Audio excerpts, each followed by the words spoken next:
Hey guys, how you doing? Ron here with Tech Tips to Go. In today's video, we're gonna go over a little bit of cryptocurrency, but this video is, keeping it real for you guys. This is more or less, I'm gonna be talking about timing.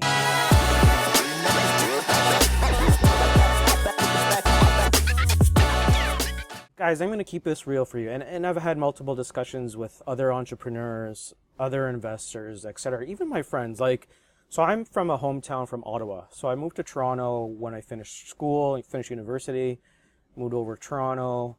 A lot of my friends were kind of wondering what I was doing. They kind of slowly saw my progression, kind of heard rumors about me getting into real estate, me opening up multiple businesses and etc. And I just want to keep it real for you, and I'm not here, this video is not for me to brag about what I've built over the years. Like people talking about being a millionaire, I want to be a millionaire, but in my eyes, I guess it really depends on where you're at in your stage of your career or what age you are. For me, a millionaire is you could blow through $1 million pretty fast. Me being a multimillionaire, I'm not here to brag, but I'm just here to keep it real and kind of just tell you how timing played a big important part of my life, and making smart decisions based on timing has helped me throughout build my career and build it to where I'm currently at. So let's get into the video. You guys know that I'm very bullish on a couple of coins, mostly Vechain, Ethereum, Bitcoin. There's some other coins that I have, but this is mostly the ones that I'm very bullish on. Is obviously Bitcoin, just because of that supply and demand and pure, completely decentralized environment or ecosystem. And then Vechain, right? And then you have Ethereum. So I'm going to talk about timing, how I kind of grew in terms of building my net worth and relating it to cryptocurrencies and stock. So let's get into the video. So you guys already know, based on my past videos that I created, I've got multiple properties in the United States, in Canada, chalets and cottages and ski resorts, etc. Right? So the way I got started, and I never really told anyone this because not that I like to hide my secrets, but my wife is always like, oh, well, if you start telling your friends, they're going to catch up, right? And rightfully so, they could, because actually when I started teaching and preaching what I've been doing, they actually jumped on board and actually really got into real estate and kind of picked my brain. So I'm giving you guys my honest free advice of how I got into my first property. And when I say is okay, it's all about timing, right? I'm going to relate this to real estate and business. So I had an opportunity. I made a lot of money, right, in my career and doing side hustles, etc.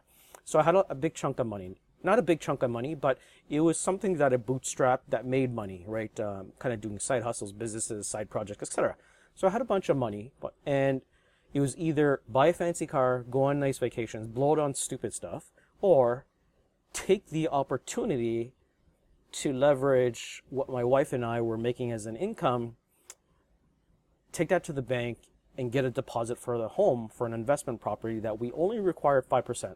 I think in countries like Australia, they're allowing people with just to put down 5% now. But if you can take that opportunity, leverage your credit of what you have, and this is why I talk about why building your credit is so important when you're young, just so you can get these types of loans and lines of credit that you can use for potential other businesses. So we were able to get a loan for 5% down for an investment property.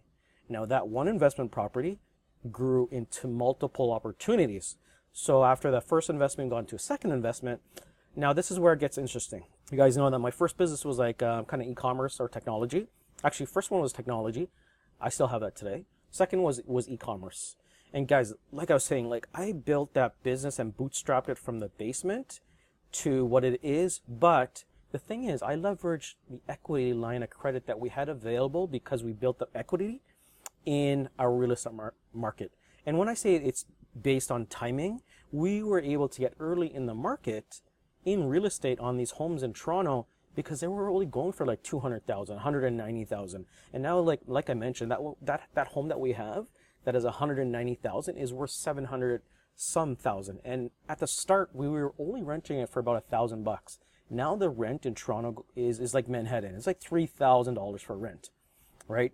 And we also have another one that's about $2,000 that is only 400 square feet, and the rent is like I said, it's going for $2,000. So it's all about timing. And when I talk about this, if I never put that 5% down into that first home and kind of built my equity and built more businesses and built more real estate or got more real estate properties, I would have never been into the position where I was able to open an e-commerce shop, kind of take a little bit of loan to purchase more equipment. And my thought process is like, okay, well, if I can get a return on investment by buying this one printer and it could push out like 4,000 prints, I'm going to pay it off in 2 weeks. And all my employees are going to run that. And it's passive. I don't have to do anything. So that's when I talk about timing, and the reason, so the business, it was an e-commerce company, a print shop that did like specialized, personalized canvases. Now, when I talk about timing as well on this market, I looked at the timing to see who are my competitors, who's available in the Toronto area to do like canvas prints, and what is the e-commerce kind of competition or, competitors out there that would be competing me where price margins I can drop by, drop my competitive pricing lower than theirs, but still maintain a 30% profit margin or 30% profit on each product that I sold, right? So that's how I thought. So that's when I started to go full blown out on this, kind of thought about the business plan, looked at the timing because there weren't that many competitors. But I did do a mistake, and I talked about this before. The mistake was I didn't early exit. I didn't exit fast enough because I grew it so big. And if I sold it at the right time, I would have been like a lot wealthier than I am now, right? And like I said, that's why you got to really step back in your business, figure out how business is doing, and if it's doing well. Sometimes you never know when you're gonna get that crazy offer from a potential competitor or business. And sometimes like going forward, like right now, I'm actually seeking business investors or businesses to potentially buy my company if the offer is right. Because like I said, there's some companies that want to get into what I'm doing, but it's a lot easier to purchase a business to start from scratch, right? Especially if you already have capital, you already have funds, you've established your name in that sector. So anyways, that is about timing. Now I'm going to relate this to shares, to stocks, to cryptocurrency, because you guys are my viewers here are a lot into cryptocurrencies. So it's all about timing, guys. We're in a great period. We're in a great time right now where I would say we're in the dip, not a great dip where we had Black Thursday. Like that was an awesome dip. I don't think you're ever going to see prices that low where Bitcoin went down to 3,800 or Vechain went down to 0.00115, I think. Now we're hovering around 0.004.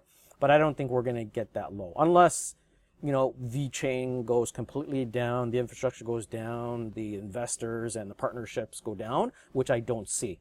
So this is where I talk about timing. And if you've done your due diligence, your homework on the stocks that you're in, like you guys know I'm bullish with Ethereum and VeChain and Bitcoin. Bitcoin I'm not going to talk about because everyone knows about Bitcoin and how great that coin is, right? I'm going to talk about Ethereum and VeChain and timing.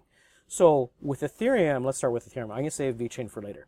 With Ethereum, we don't know what's going to pan out for Ethereum, but we do know that Ethereum is a very strong company, very strong coin or altcoin because they're staking, they're moving into the proof of stake. Ethereum 2 is coming out. The amount of unique addresses that are growing every day is massive. Staking 32, everyone wants to gobble it up. You look at Grayscale Investments, like that company itself is trying to gobble as much, and other exchanges are trying to gobble as much Ethereum as they can, right? So if you made your early picks, and this is timing, we're going to be rewarded in the future. So I'm going to relate this to another stock. So you guys know Nortel, fiber optics. If you don't know what Nortel is, it's a telecommunications company. So I did engineering for electrical engineering.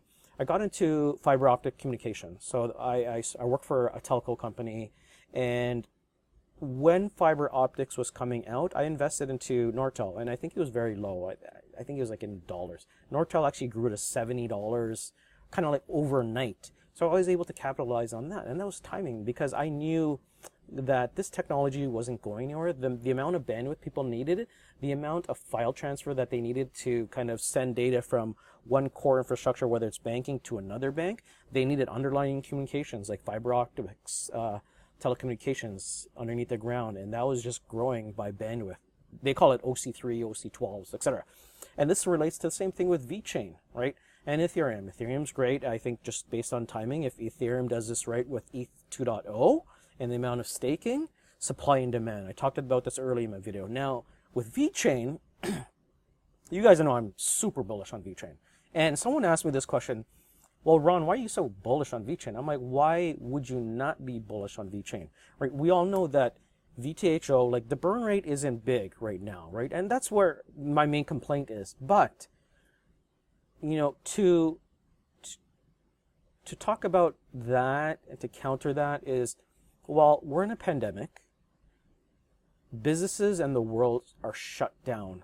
If you look at what they have, the partnerships, PwC, Deloitte, DNVGL, do you think that all these projects have stopped and they're not going to continue?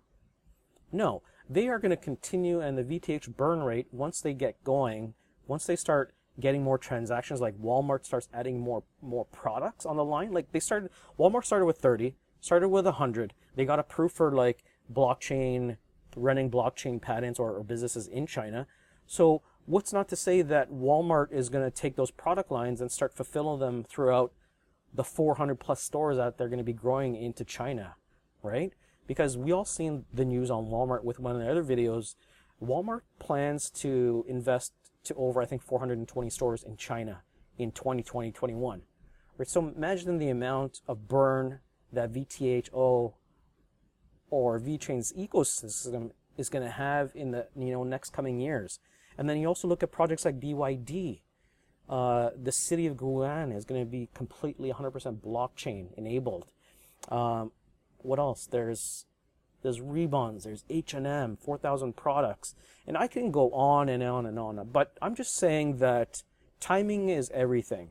If you get into, and this is not financial advice, this is just my personal opinion.